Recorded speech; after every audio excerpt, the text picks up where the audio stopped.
Okay, thank you. Good morning, everyone.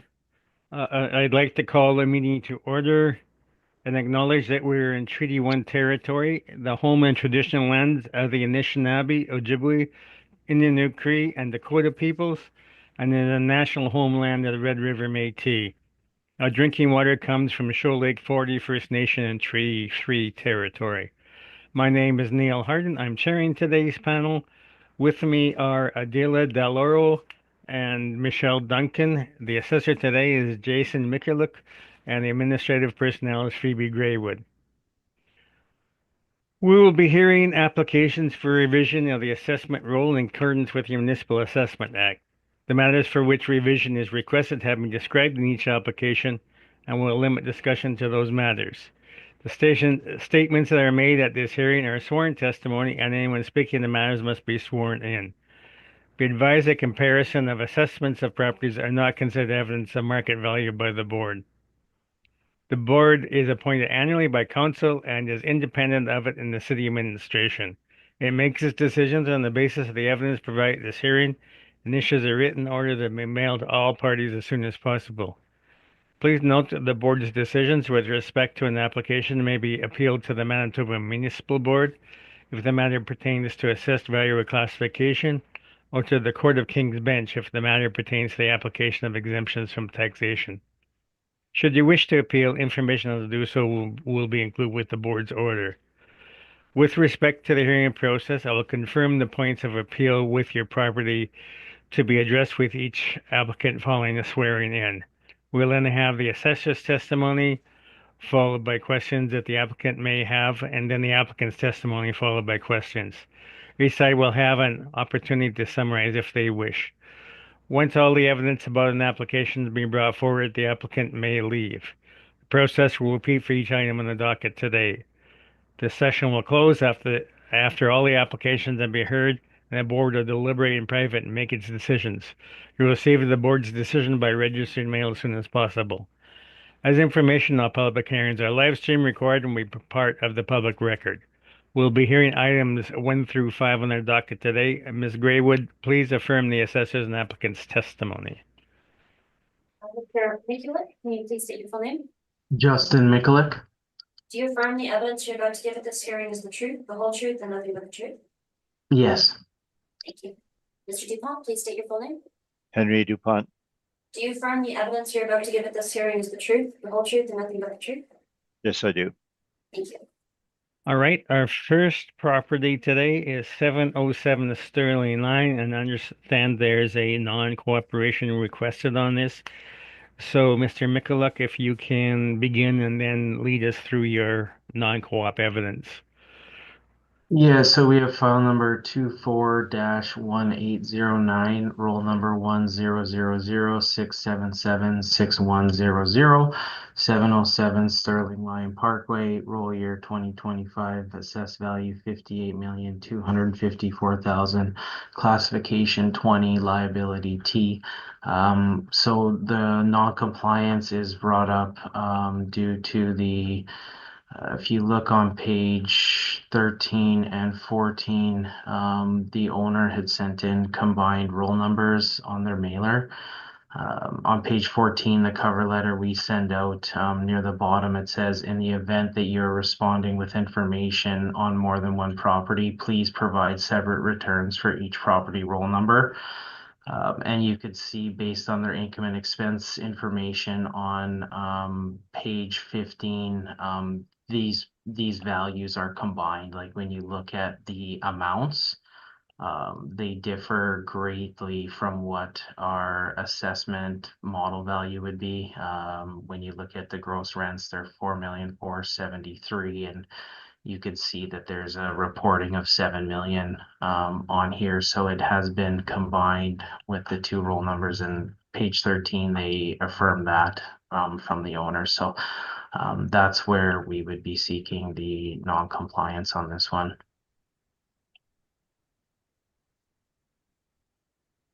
All right. Questions, Mr. Dupont? Yes, on your page 14, the letter that you sent out, did you get any registered mail to confirm that it was received by the owner? Well, we didn't get registered mail because it was received by the owner as they sent in the income statements. They sent an income statement, but it doesn't mean they received your letter. Well, we You would wouldn't have agree? sent out registered mail because we would have got a response from them. So that's why we don't have registered mail. We only send that out when there's an issue where we don't get any response at all. Right. So usually it's your second request, you go registered mail. So on this one, they sent you questionnaires on page 13. Right. Uh, that could be in response to their other properties that they send out every year. So that when they do these things, they just automatically send them. It does not mean it was from your letter. Would you agree to that? I, I mean, I would assume they send in what we ask for the information, right? I mean, I don't really know how else to answer that part of it. And I mean, they did send in a breakdown in 2021 of their one roll number. So why did that change in 2022? It's just simple. We requested that that they respond in a certain manner and they didn't. So that's where we're coming from on that. Do you have any precedents from the municipal board on this issue?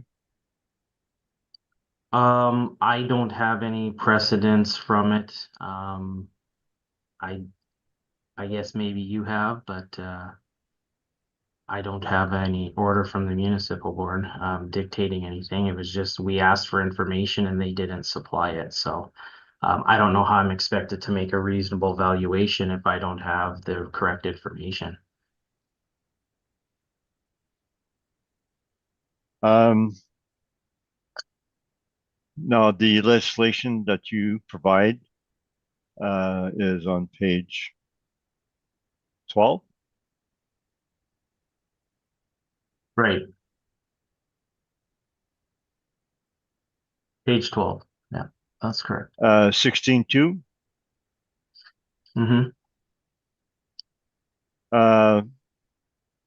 Second line, 21 days receiving a request providing information or documentation to the extent that information or documentation to which is the request relate is in the possession or control of the person.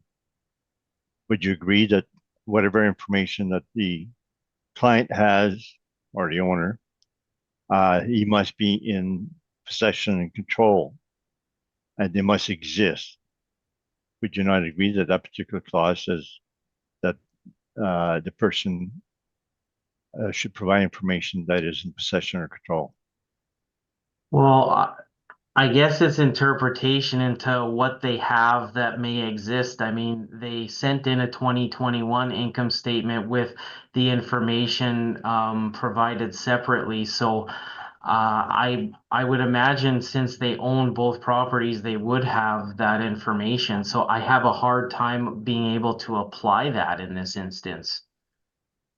Uh, those are newer properties, so is it possible there were only one property, then when the second property came on stream, they went combined statement I mean, afterward? like maybe, I mean, I can't speak to what they're doing internally at their office, but like this owner has reported single roll numbers in the past on a variety of their properties. They own quite a few in the city. So I just have a hard time again being able to make a proper valuation if they're not submitting the right information that we've requested. So um, that's what I'll say regarding that. So you have a hard time, but you know for a fact as to whether they do have separate statements for those two properties, or Well, they are that they they're doing a combined now that you have. Do you have any proof that they do have separate they gave information? one for 2021, so I would assume that they could give one for 2022. They own the properties. Not if they're operating together. Then you may have the same caretaker, same repair person, same supervisors, et cetera, et cetera. I mean, I don't know what else I'm supposed to say regarding that. I mean, that's how they're running things. I mean, I don't know how else I'm supposed to explain it other than we requested information in a certain manner and it wasn't provided that way. So, um, that's all I really have to say. Okay, that's all questions I have on this. Okay, Ms. Duncan, any questions? You've referred a couple of times, they provided separate statements in 2021. What about prior to that? Did they in 2020, 2019? Like, No, because it's a new build. It was just recently put on in 2018. Um, but I had just looked at 2021 to see if they had, and really for these type of instances, we look at 2022 for income in terms of deriving our value as the most weight. So if we're not being given that information correctly, we can't really make a strong comparison to our model. yeah, I'm just wondering if there was a pattern or not of compliance, and then all of a sudden in 2022 there was not. So did the same owner have a pattern of non-compliance previously? Like I see their responses have been received every year, but did they ever combine roles previously? You spoke 2022, they did not, but what about, sorry, 2021, they did not. Did they in 2020? Because it is a 2018 build, right? So based on prior assessments, there was no non-compliance issues up to this point or prior hearings. So to my knowledge, they would have been submitting separately. Okay, and then the other thing is there's just the one letter dated April 13th, 2023. What they needed to do. Was there any other correspondence prior to that? Was there just one and only letter? So this was the one and only letter that went out because so what happens is when we send out mailers to owners with the date you see April 13, 2023, when we get the information back, we don't send another follow-up. If we don't get any response, we do send registered mail, which has been, if other properties that don't send us anything, we would include the registered mail in the briefs. But because we ended up getting a response back, there's nothing that we send out further. Yeah, because the response you got back wasn't satisfactory. So that's why I'm wondering, in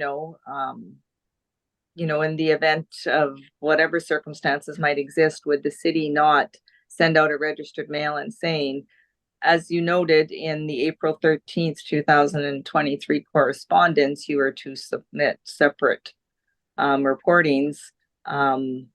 Please send it in, or it's just like the one and only is a standard form letter. And if you get something, even if it's not adequate, the city doesn't have to follow up. That's correct. Thank you. No other questions. Okay, Ms. Del Oro. I have no questions for the assessor. Thank you. Okay, the question I have is when did the other property come online? I don't have that information on hand. I was just looking at this one individually. I mean, if you want me to look, but I don't know if that's something we can do here. Or, Okay, I was just wondering if it's a brand new build and wasn't being leased in 2021 or whatever. Okay, there has been precedent in the past that indicates that the owner does not have to give information it doesn't have. There's been municipal board rulings in the past and rulings from this board to that manner. Would that not apply in this instance? I just don't know how it does apply when they own both of the properties and they've done it in the past. So I don't really know how that judgment is being conveyed, and based on how are we expected to make a proper valuation here. Uh, all right.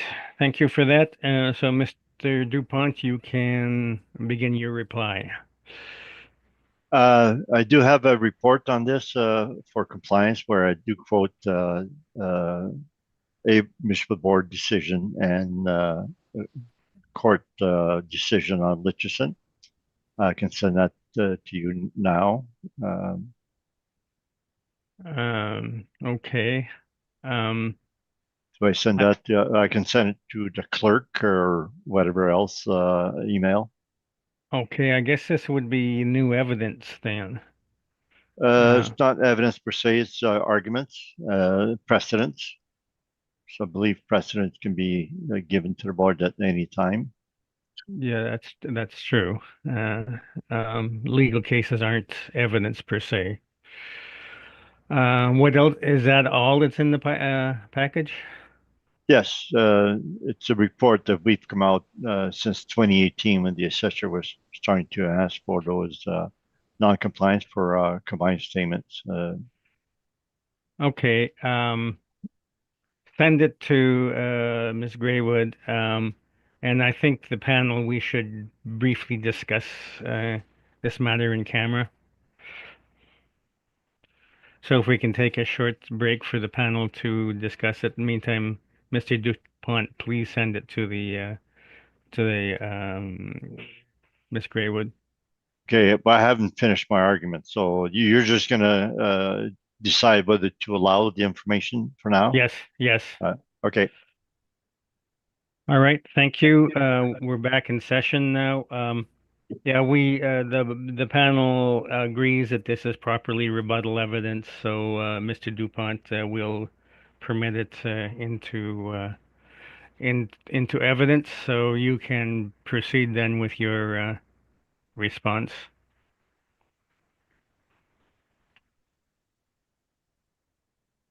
Okay. I thought I'd saved it, but I guess I have to reopen it now.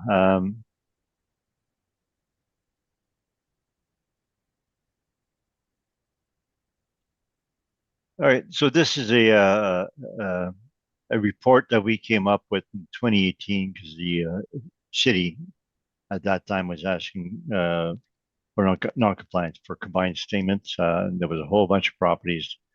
We came up with this document, and then when we lost, we filed a bunch of appeals to the municipal board.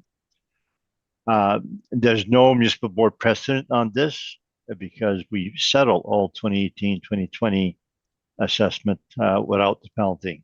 So as far as I know, the assessor has not been asking for compliance for combined properties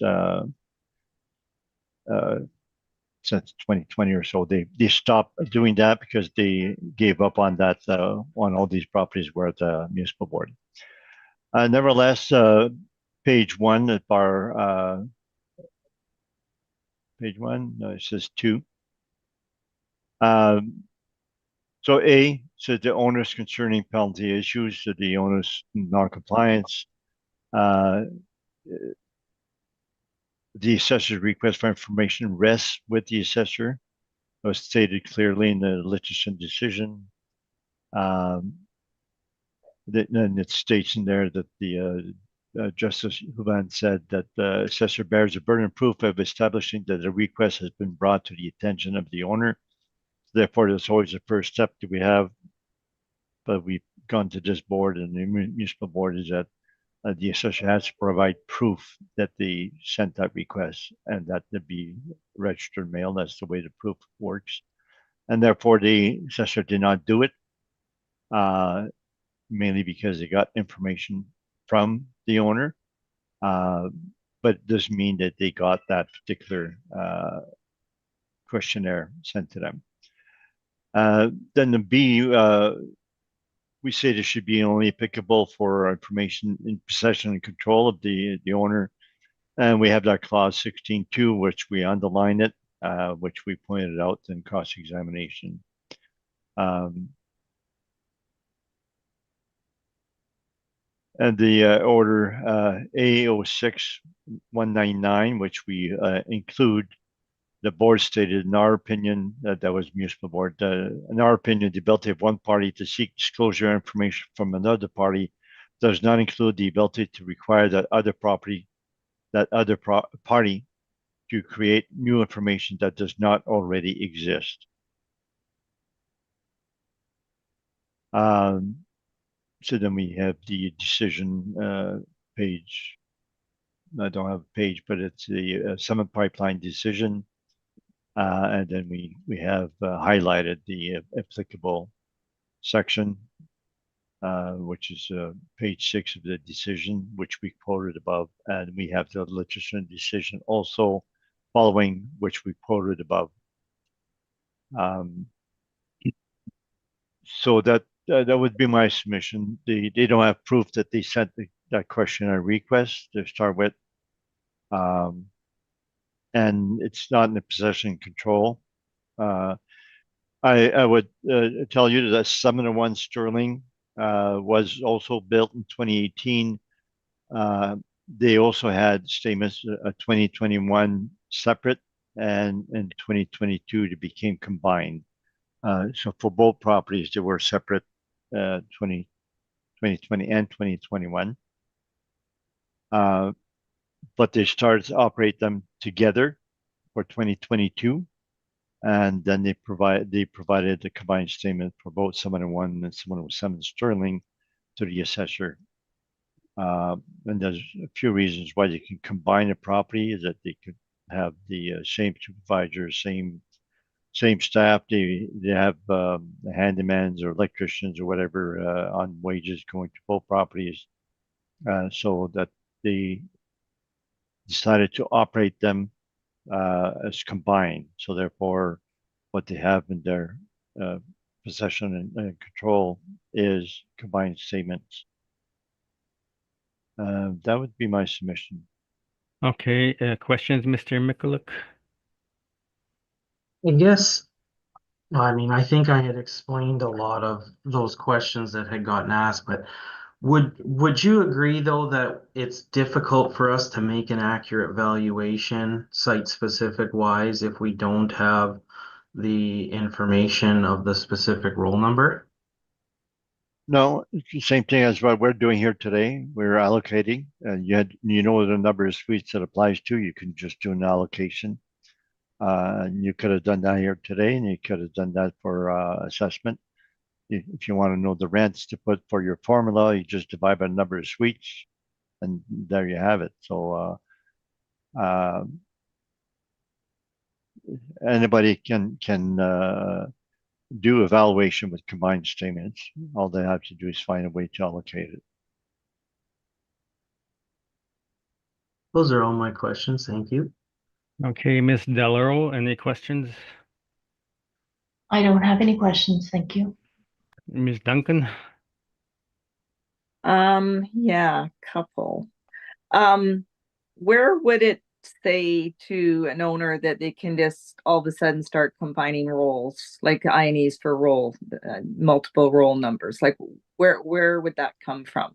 I know you said from an operating standpoint to them it might make sense, but where does it say you could do that or should do that? They have the option to run their operation as they see fit. So they have a right at any time given by the government or whatever to do so. I'm not sure what the question is. Are you saying they need permission from the city to do that? No, I'm just saying in 2022, it was a clean reporting based on what I'm hearing. And now in 2023, it was combined by the owner. And again, just why did they not combine it the year before when they actually reported it separately, giving the city the ability to make an individual assessment on each role? Like what was the change? Like I don't understand that aspect. The dates that you had was incorrect. So that it was separate for 2020 and 2021, but combined for 2022. So they've decided to change their way of operation for 2022 because I assume they had to do a whole bunch of allocations for costs that are shared, supervisors and managers and whatever, and all the trades they have in there, so that it was probably difficult for them to make separate statements because they have expenses that are combined. So they decided to go combined because of that. Their operations were easier to do it that way than to try to allocate. Okay. So would they do that with, like, are these their only, I guess I'm just trying to be careful to keep it within the parameters, but would this be something they've done with other properties and it made sense, or just they're relatively new, to the business world and just felt that this was the time to do this now? Like, are they sophisticated property owners with this type of scenario? This owner is one of the largest developers in Saskatchewan, and they come here also. So it's a very, very, very large corporation with many properties.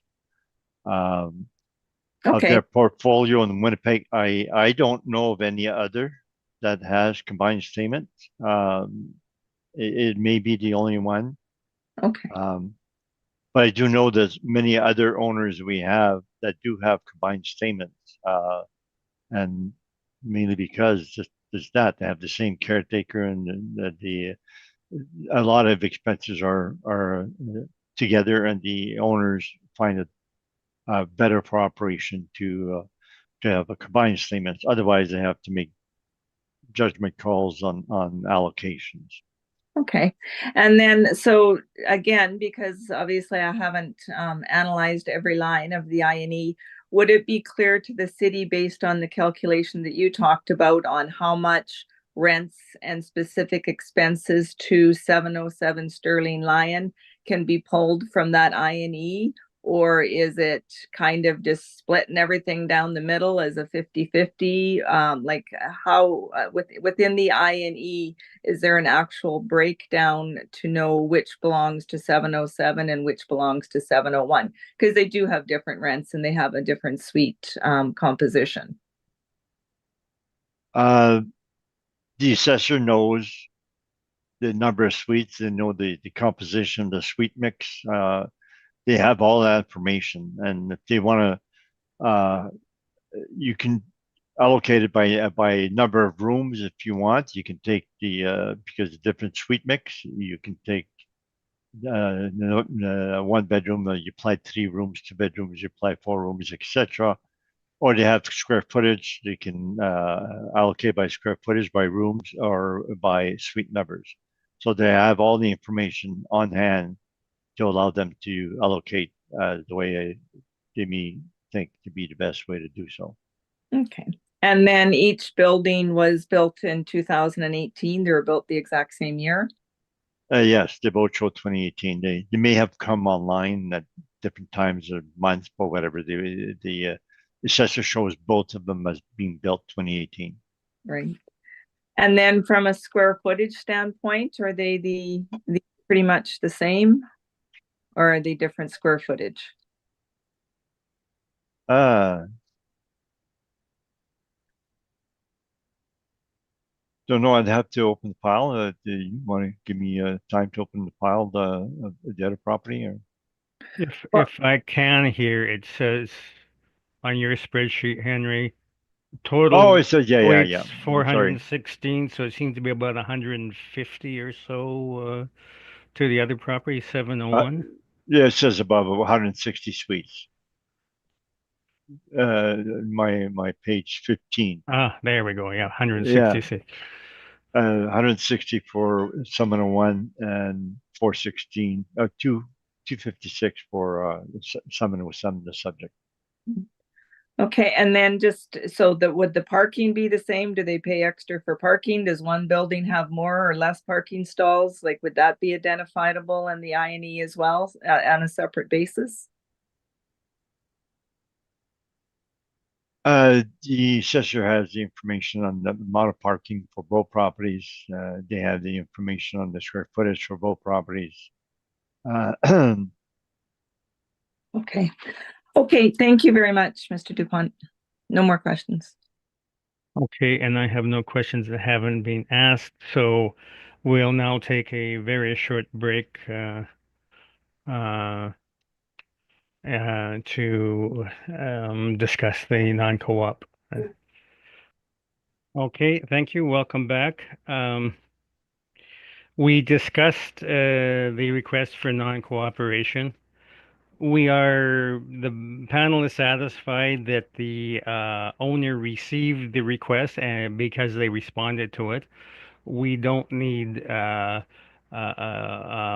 beyond reasonable doubt evidence. We just have the balance of probabilities, and we believe the balance of probabilities is that they received the information because the request because they responded to it. So we reject uh, that line of argument. However, what we do accept is that the owner has no requirement to create information that does not exist, and they operate with combined financial statements, so there's no requirement for them to separate things out that to create the information that doesn't exist. So on that basis, we'll reject the request for non-cooperation. So, Mr. Mikuluk, you can begin your presentation on value then. So we have a four-story complex built in 2018 with 256 suites. And it's located right by the outlet mall, or by IKEA there in the Seasons of Tuxedo on page 2. So pretty good location, good area for rentals, lots of demand, close to a lot of amenities, etc. Where income value summary. So we have 256 suites at 1456 a unit. And you could see the model income workup where it comes in, the gross rents being 4,473,446, and less the vacancy, effective gross income and expenses to get a net operating income of 2,679,669 with a 4.6% cap rate to get the 58,254,000. Now, regarding the income, so on the page 4, our rent comparables would show where this property would fall in line with other newer builds.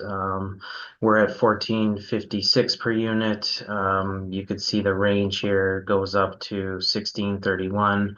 1605, 1545, 1555. So we feel from an income standpoint, we are acceptable here in our income application of the rents. Now regarding the cap rate on page 5, so the multifamily, this would be obviously a new build. We're at 4.6%. The model's 20th to 80th percentile ranges 4.75 to 5.45. Now you can obviously have some that fall on the outside of those ranges. This one being 4.6%. Brand new construction in a really probably one of the best areas of the city in terms of rentals. I don't think we're out of line with the 4.6% cap rate application in this instance.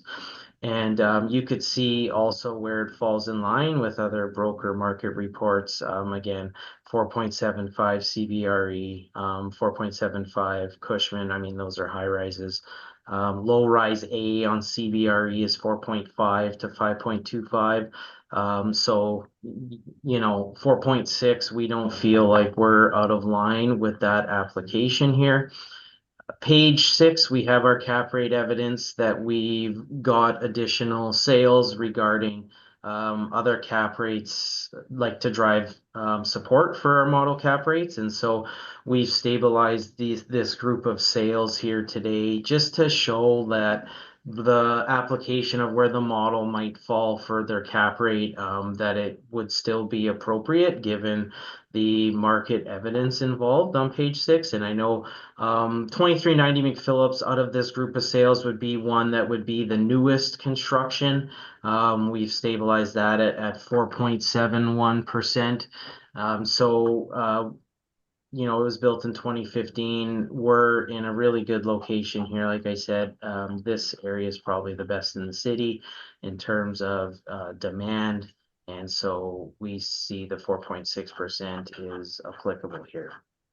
Now, page 7, I had provided some further insights, I guess you could say, from the Winnipeg Real Estate Board conference that happened in 2022. And there was some multifamily transactions that did occur through share transfers of companies that they highlighted here. Now, these type of properties that we're dealing with today, they'll rarely ever sell through land titles at this value.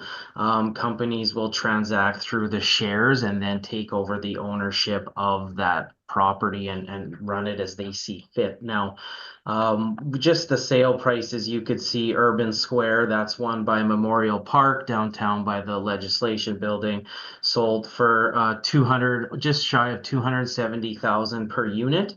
And UC 30 sold for just shy around 265,000 per unit. That's student housing by the university. Now, with new construction, because there's not always a steady income stream in place when these properties transfer right off the bat, these large corporations that buy these, like you could see the vendor purchaser, who it was, are big developers. They sort of run their properties as they know how to run them based on prior experience. So you don't really have an income stream in place that they can go off of yet. But because it's new construction, you can use direct comparison, at least as a secondary valuation check, to show where new construction is selling for in the marketplace on a per unit basis. And I mean, we're at 227,500 a unit. So I would suggest that we're being fairly reasonable here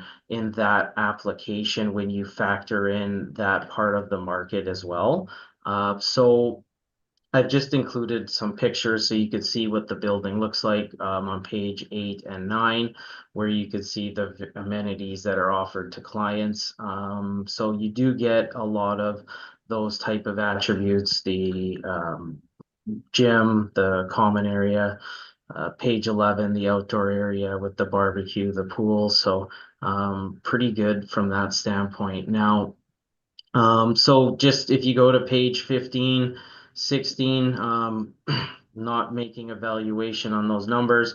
I mean, if you looked on page 17 at their 2021 statement, they didn't have individual line items of what these were, but I'm assuming the bottom line number here on the right being 2,832,569 would have been their NOI.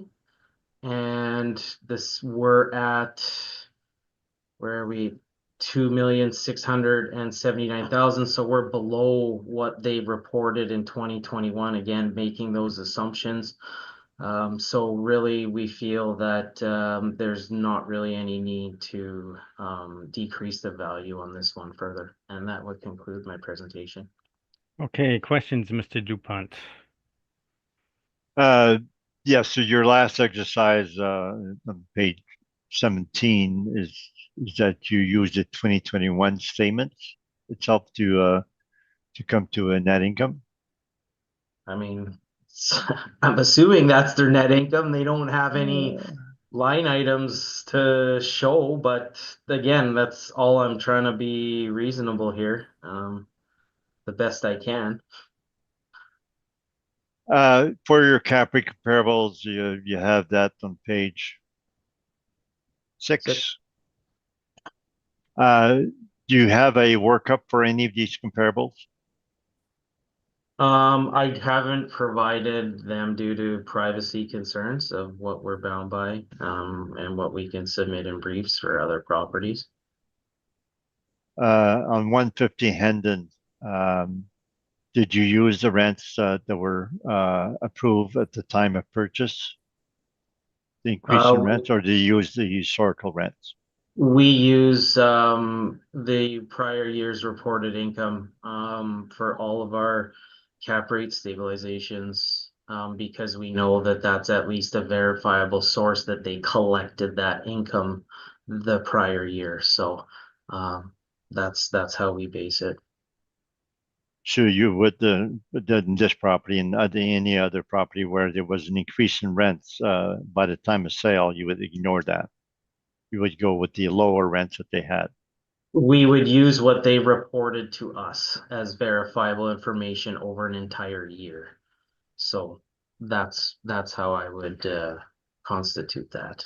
And if you knew a property had rent increases before the valuation date, would you not use that at the board on a property? Well, not over their defer of what they've reported for income, because the way our assessments are done is we're looking at properties' historical reported income when comparing values at the board. So regarding a sale, we would look at their income they received the prior year, and making that judgment on stabilizing cap rate. And on 2390 McPhillips, did you check to see if the actual rents were at market? Again, we just used the reported income to us the year before the sale. So we tried to stay consistent with our application on how we've driven these cap rates, and then applying that to how our models cap rates have been generated, and to keeping an apples to apples comparison that way. 2390 McPhillips says outdoor parking only. You would agree with that? I honestly, I don't know. And the subject is outdoor parking only, is that correct? Yeah, I don't see underground parking. So on your page 1, you show outdoor parking for 6 Right. indoor 0. Mhm. Okay, so would you agree that most newer apartment blocks would have indoor parking and this one does not? I mean, it could, yeah. I mean, I don't know. Every developer takes their own route on what they see fit and what they want to invest in. That's all the questions I have. Okay, Ms. Delaro, any questions? No, I don't have any questions. Thank you. Ms. Duncan? No questions, thank you. Okay, just on the cap rate, this is basically located along the CN main line there. Would that not be a drawback to people wanting to rent there? And wouldn't that argue for a higher cap rate? I don't think we don't see vacancy issues in these locations. And developers have clearly all gone and built these properties around these locations, even with a rail line. So I don't know how you can make that judgment that it just automatically would get a higher cap rate as a result of that. Okay, I'm just was thinking it in terms of the statement that it's a prime location and that you know having the train go by several times an hour is wouldn't be a highly desirable trait, would it? People people want to live in this area of town. There's very low vacancy, and there's a lot of demand to rent at this location. And not just this one, but there's a group of apartments here that all have very high demand. Okay, all right, thank you. So, Mr. Dupont, you can begin your presentation. Okay, so if you look at page 1, it's assessed at 58,254,000. We're asking for 56,992,000. The cap rate is basically our only issue. So the photos and the aerial photo are shown next, and it does back onto the railway track. Then the map at the also Google Map shows that. So it has the seasons of Tuxedo on the right. So, but it's towards the back on the rail line. Now we can go to the cap rate section. So page 13. Assessors using 4.6, we're using 5%. Our cap rate study indicates for 2005 plus that the cap rate would be 5 to 5.75%. And we use 5 on this one. So the next page, page 15. So that's our income approach. So we do show that the 2 years, 2020 and 2021, are separate. So they had 4,681,000 in potential rent on line 1. And then in blue, we have the combined statement. And then I did my own allocation at 61.5%. And we do calculate that based on top right. It shows that 701 Sterling is 160 suites and the subject's 256 suites. So the allocation by suite number is 61.5%. So we've taken that combined statement. We did the allocation that way. So line 13, we have rents effective gross rent 4,596,000, which is a bit higher than the assessor 4,321,000. And then we use the assessor's expense ratio. We don't dispute it. So line 33, we have slightly higher net income, mainly because we have slightly higher rents. And we apply 5% cap rate, and that gives us the value of 56,992,000 versus the assessor. Then the appendix, we have financial statements, etc. So that would be my report, except I would like to present the cap rate study. Okay, go ahead. Well, first of all, let's have questions on your report. Mr. Michaluk, do you have any questions on Mr. DuPont's report?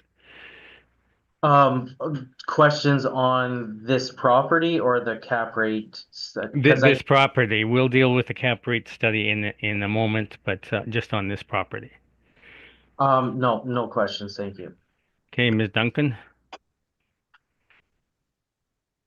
On the cap rate study, no. No, on this property. Then we'll deal with the cap rate study. Sorry, I had it mixed up.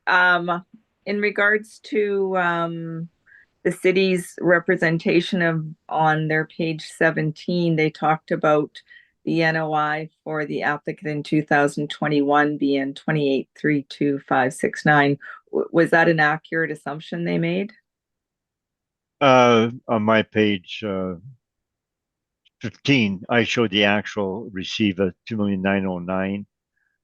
So when you stabilizes, it depends. I guess it's close. If they come 2832 and we have 2909, and then we come to 2,849,000, so that we're slightly higher what the assessors had on their page. 2832, I believe, is what they had. Okay. And does cap rate was that for the 2021 if they're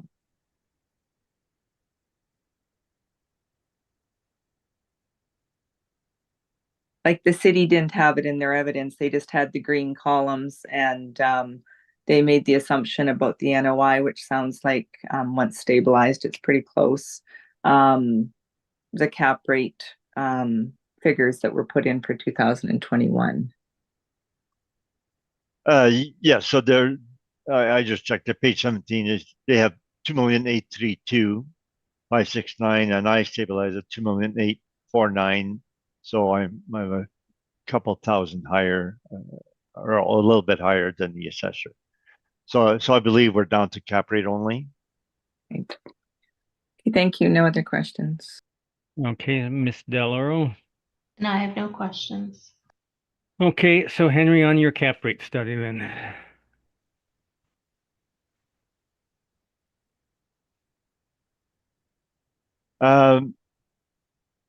So the cap rate study, our 6 properties are on page 12. And the first 4 smaller properties, I don't think we should be relying on those. And the 2 that we should be relying upon is 150 Hendon. 150 Hendon is older, but it's a larger property. And 2390 McPhillips is the one that's closest to the subject. They're both newer properties, and they both have outdoor parking only and no indoor parking. So we have 5.59% cap rate on 2390 McPhillips. And the workups on that,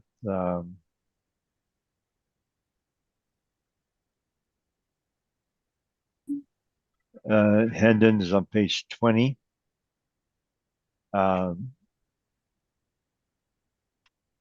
the assessor says they use the actual rents. If you look at page 20, the line 8, the actual rent received in the year prior to the sale was $596,929. The rents at the time of sale, the rents were increased with the effective date as the possession date was 7/12/182. There was an application to RTB prior to the sale, and the approval came in on the possession date. So the purchaser would have been using the proposed rents that we had at RTB and the on this, and then the remarks at the bottom said that the 2021 questionnaire did show these rents, some 12/182, and then 2022 questionnaire showed that they received 709,313, meaning they had achieved the new rents of 712 with very little difference in vacancy or very no discounts per se. So that proves they got those rents. So I believe it's proper to, when you do a cap rate, to use the market rents or the rents at the time of sale. That's a proper way to do it. And 2390 McPhillips, page 21. So we show the actual rents line 1, and line 3 actually after discounts, minor discounts of 1,445,000. And that's what the assessor would be using because they did not use market rents. And we put in market rents of 1,649,000 based on the CMHC rents, based on, so our calculations of market rent. And yeah, we showed on the remarks, the rents in place at the time of sale were below market rents, and the CMHC rents and pro forma rents. Yeah, then we show the calculations for CMHCs on page 22. So if you look at the calculations, it's of the suite mix, and it's using the category 2005 plus from CMHC, and we apply those rents to get the market rent there, 1,649,000. And then at the bottom, page 22, is the heading, increased rents by purchaser. Please note the advertised rent for the purchaser in November 15, 2022, shown on page 119, were $1,455 one bedroom, $1,695 for 2 versus the CMHC rents above. This would produce potential rents that were 9% higher than CMHC, so our CMHC rents are reasonable in relation to what the purchaser actually got. So we have lower rents than the actual rents achieved by the purchaser. And purchaser's rents were 24.5% higher than the actual rents in 2019. I don't think it's proper to use the historical rents when they actually went up almost 25% higher after purchase.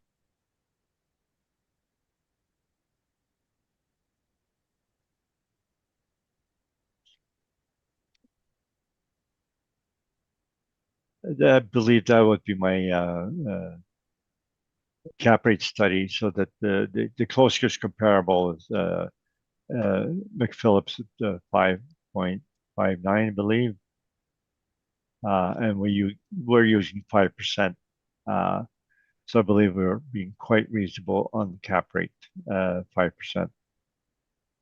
So thank you. That's my report on cap rate. Okay, questions, Mr. McCook?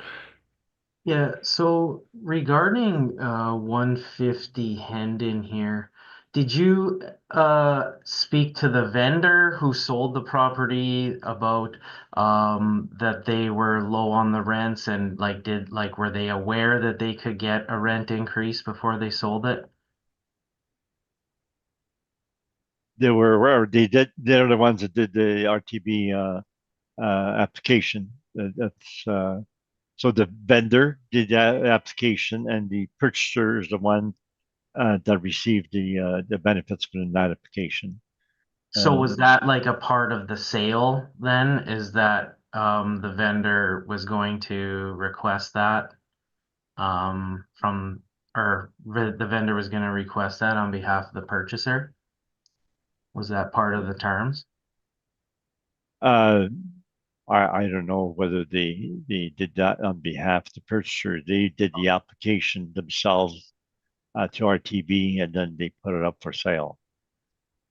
Okay, because it shows that change though took effect the day the property gained possession by the new owner. Is that correct? Yes, so we believe the application was done sometimes after their year end, because what they need to do to get rent increases, they have to have a full year revenue and expense compared to prior years, and that's how they qualify.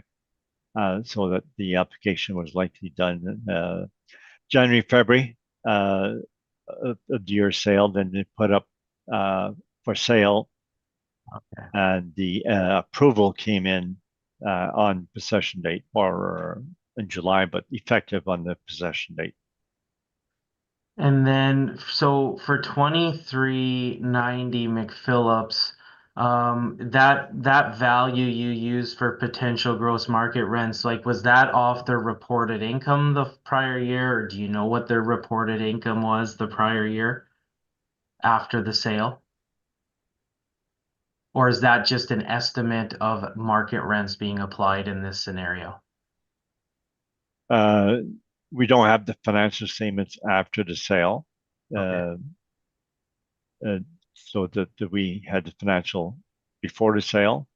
Okay. And we put in the market rents, and we got from the ad from the purchaser that they had increased the rents by almost 25%. But we don't have the purchaser financial statements. All we have is their market rents.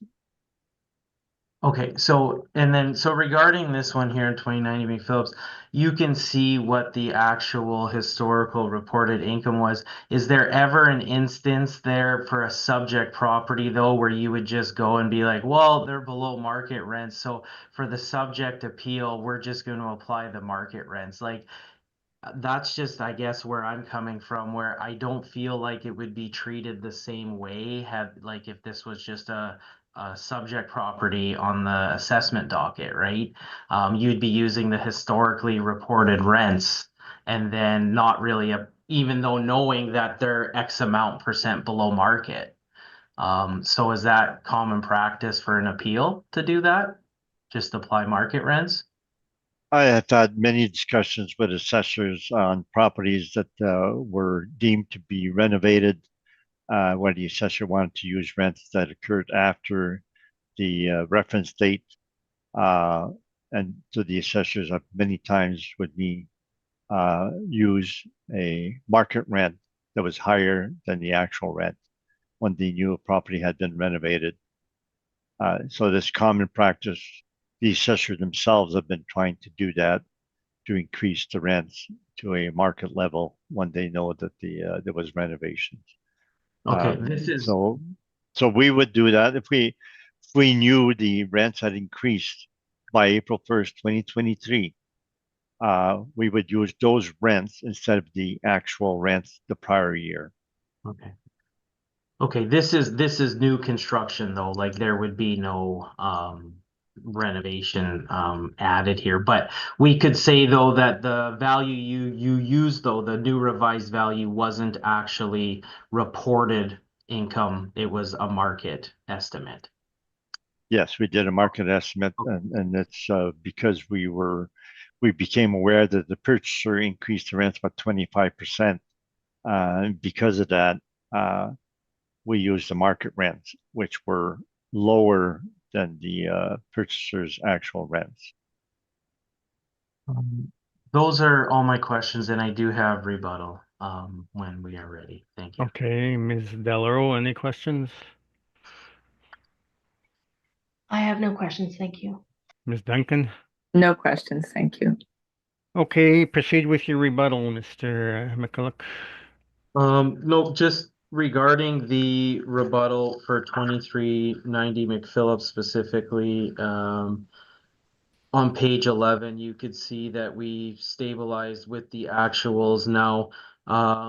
So what I would say though to that end too is we do know what they actually reported the year after the sale, and the number does differ quite a bit from what Altus is using as a market estimate. And so this is just where, again, when we have the actuals reported to us in place and we know that we can use the historically reported income, which is what we have for 2390 McPhillips, we don't feel that that's an unreasonable way to go about stabilizing our cap rates and having the values and the figures be what they are. So that would just be, I guess, sort of my short end of the rebuttal regarding that.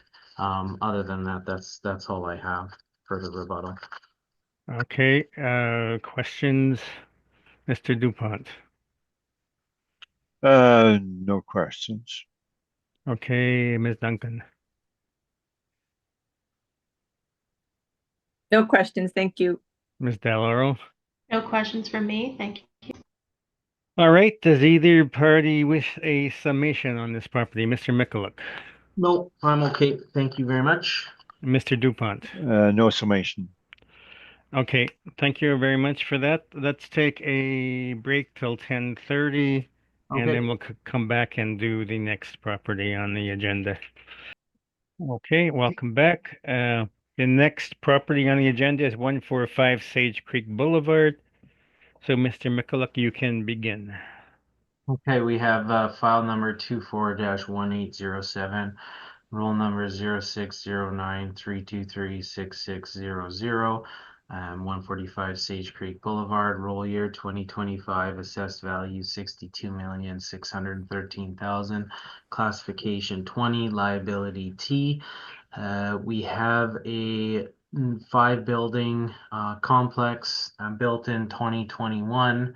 Number of suites 246, with you can see the parking being 134 to 181, indoor and outdoor. Located on page 2 on Sage Creek, so kind of just off that main road off of Lage that lets you into the community there. So in a new development around a lot of amenities for tenants. Now, when we look at the income value summary here, we've got 246 units with the breakdown: 86 1-bedroom, 138 2, 22 3-bedroom units, average monthly rent $1,744.78. Gross potential rent, we have $5,150,591. What do you get? Less the vacancy or effective gross income, 4,965,000, less the expenses to get a net operating income of 3 million, just over 3 million, so 3,005,417. Cap rate here in this instance, 4.8%, and the average value per suite works out to 254,524. And the cap again, the total value 62,613,000. Now, just some rents that were used of other properties. So there was 130 Sage Creek, 1840 a unit, and that's 38 one bedroom, 64 two bedroom. So probably your closest indicator, this type of property, we're at 1744.78. So I think we're being reasonable in our application of income in this instance. Capitalization rate we have discussed prior already. Page 7, again, I had just highlighted those multifamily transactions again on a per unit basis, 269,930, 265,740 for the 2 apartment complexes. Again, so that just helps us look at secondary checks of value to show that our total value isn't unreasonable. Now, page 9, just some pictures again of the units. You could see page 9, 10, 11, 12, 13. You could see they get a lot of access to common areas here again, which is a common theme with a lot of these newer builds and these new development areas. So tenants do get that. Page 13, just you could see the building amenities that it offers, being that so you get the event space with kitchen, electric vehicle charging stations, games room, business center, outdoor pool, on-site staff, pet-friendly resident lounges, video surveillance, walking trails, etc., fitness centers, off-leash dog runs. So you do get access to a lot more that you would typically not really get, say, if this was like right inner city, just based on the space that they have out here. Now, so suite amenities, again, you could see on page 14 at the top, suite amenities are pretty good in terms of what tenants get. It was fairly well-built facility. Page 14 at the bottom. So again, it looks like this is all we got for 2022 because it was the first year of submission for this property for their income, and they did send in a combined income statement. Again, I want to say it's the same owner as prior property that we had just discussed. Now, the reason non-compliance wasn't requested here is because this was their first year of actual reporting. And it is new construction, we wouldn't seek out the non-compliance, but you could see based on page 14, like their total revenue is, or at the bottom or on the top of page 15, total revenue is 7,736,000, and we're at like 4,965,000. So I don't know where again some of these rents are coming from if it's combined with another property beside it, but this is all the information that I have for 2022. And you could see on the bottom of page 17, like the net operating income, 4,784,000. We were at 3 million. So again, this is one I'm going to assume that they're combining it with another property, but this is all the information we've got for 2022 on them. When I checked, I tried to look through if there was more submission income statements or like breakdowns, but as far as I know, this is all I was able to find in our mailing system. So I'm gonna have to defer that I guess the value gets maintained here because I can't verify their income. So that would conclude my presentation. Thank you. Okay, questions, Mr. Dupont? No questions.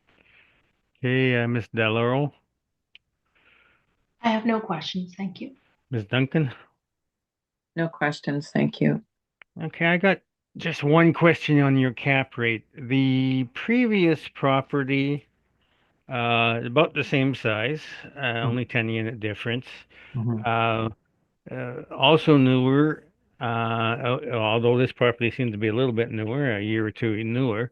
Uh, but that cap rate was 4.6 and this is 4.8. Why the difference?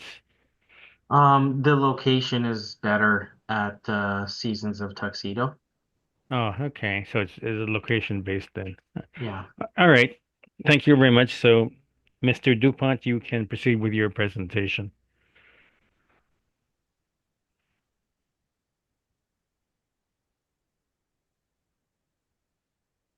Uh, okay, I think we should just go to the appendix. And then you can see the photos, starting page 18, the description of the property, etc., and the photos and the amenities that it has. And then once you've gone through the photos, to get the financial statements, page 25, and that's the 2021 financial statements. And it shows phase one, phase two in the last two columns. And 246 is the model suite that we have here. So we're phase two. And then the next page, the 2022 statements combined, but they have the phase two as shown.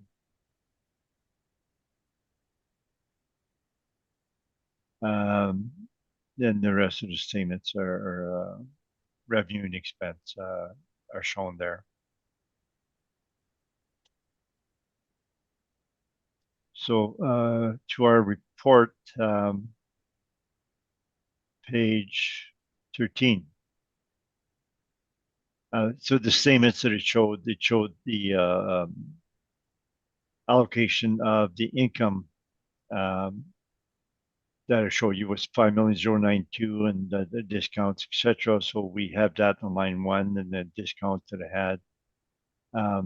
So line three, after discounts, got 4,873,000. It's 1,651 per suite, and the assessor's got 1,745 per suite.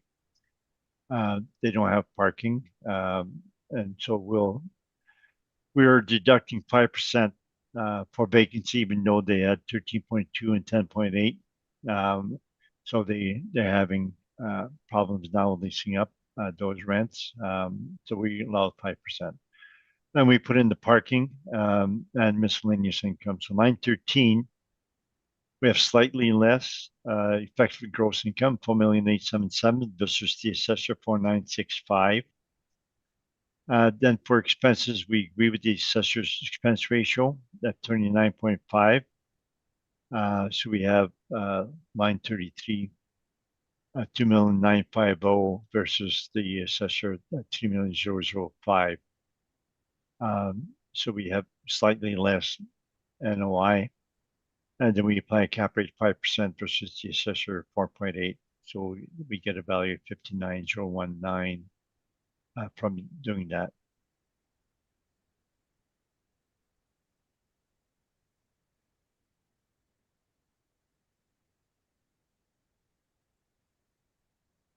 And that would be my submission.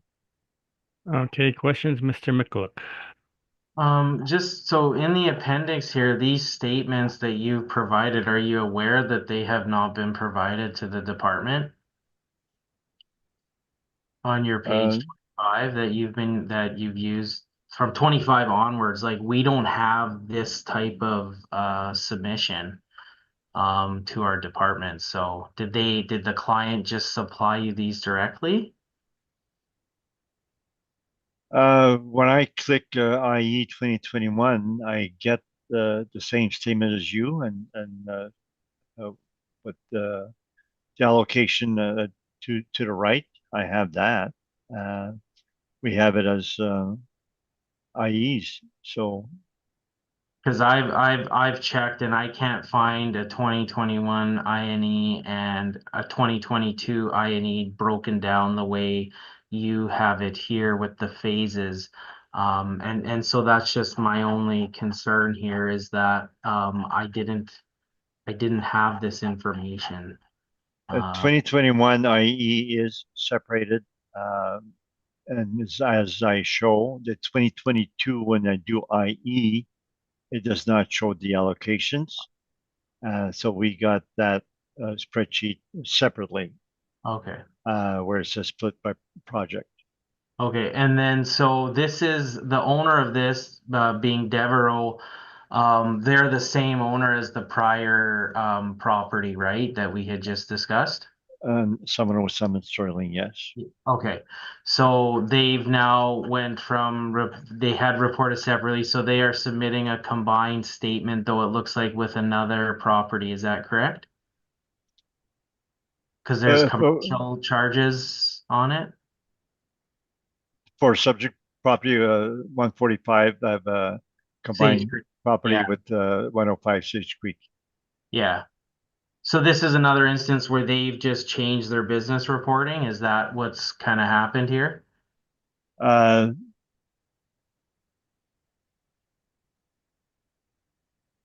I said, the 2021 IE was exactly the same as what I provided my brief on page 25. Okay. So when I click on the IE, I get this particular page with the last two columns in blue and light green. Okay. We have that.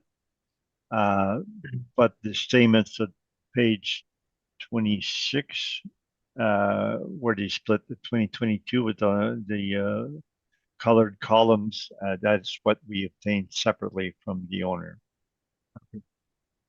And then so in this instance, like being a brand new construction and it just got on the roll in 2021 that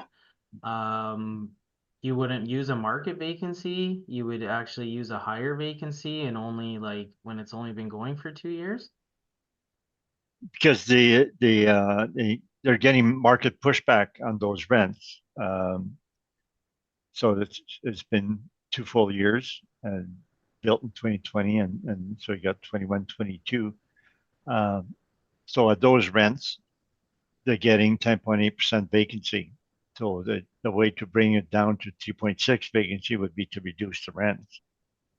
So sort of it will take time to absorb those rents, or they'll increase their discounts. But that after 2 years, they're getting 10.8% vacancy. So I believe it's reasonable to apply 5% vacancy to take into account the fact that they are getting the vacancy pushback from the market. So have these, like, if these vacancies were well below market, would you use the actual vacancy or would you still, would you apply a higher market vacancy? We tend to use the market vacancy in all cases. Now and then, we may use a slightly lower than the market. And I have in certain properties. Okay. Those are all my questions. Thank you. Okay, questions, Miss Delaro, No, I don't have any questions. Thank you. Miss Duncan. No questions, thank you. Okay, and I have no questions. So thank you for that. We'll move on to the third property, 550 de la Seigneurie.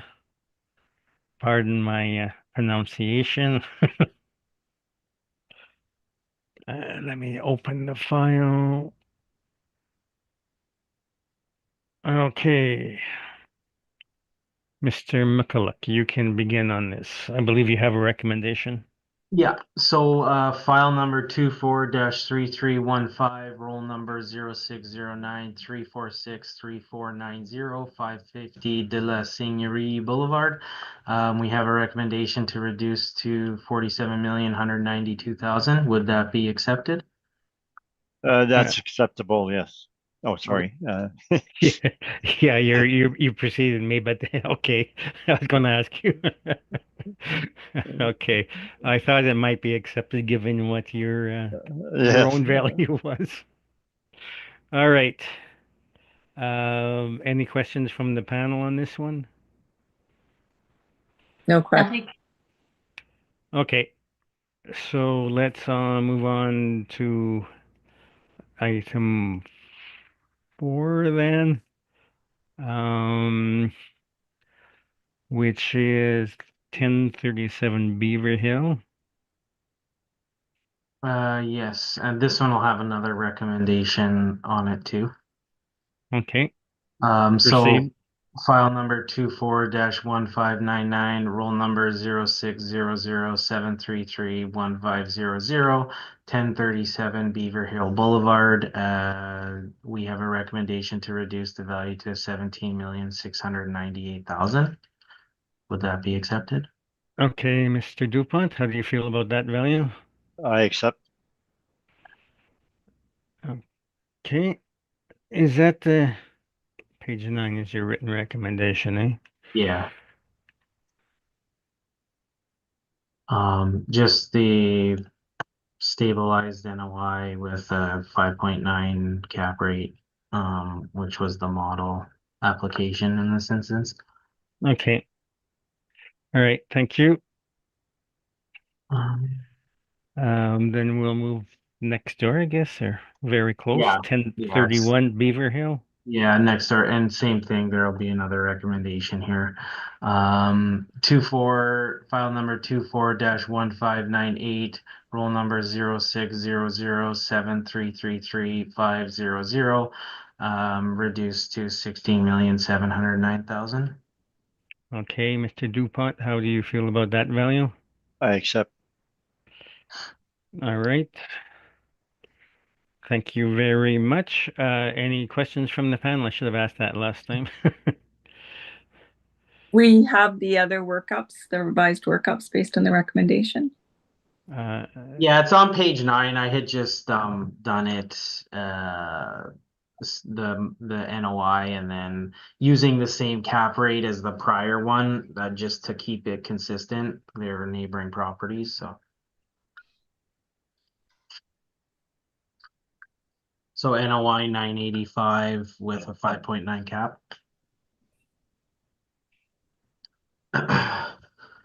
okay. So, all right. Thank you for that. We've now heard all the items on today's agenda, so this hearing is now adjourned. Thank you very much, gentlemen, for your presentations. Thank Okay, you. have a good day. Goodbye.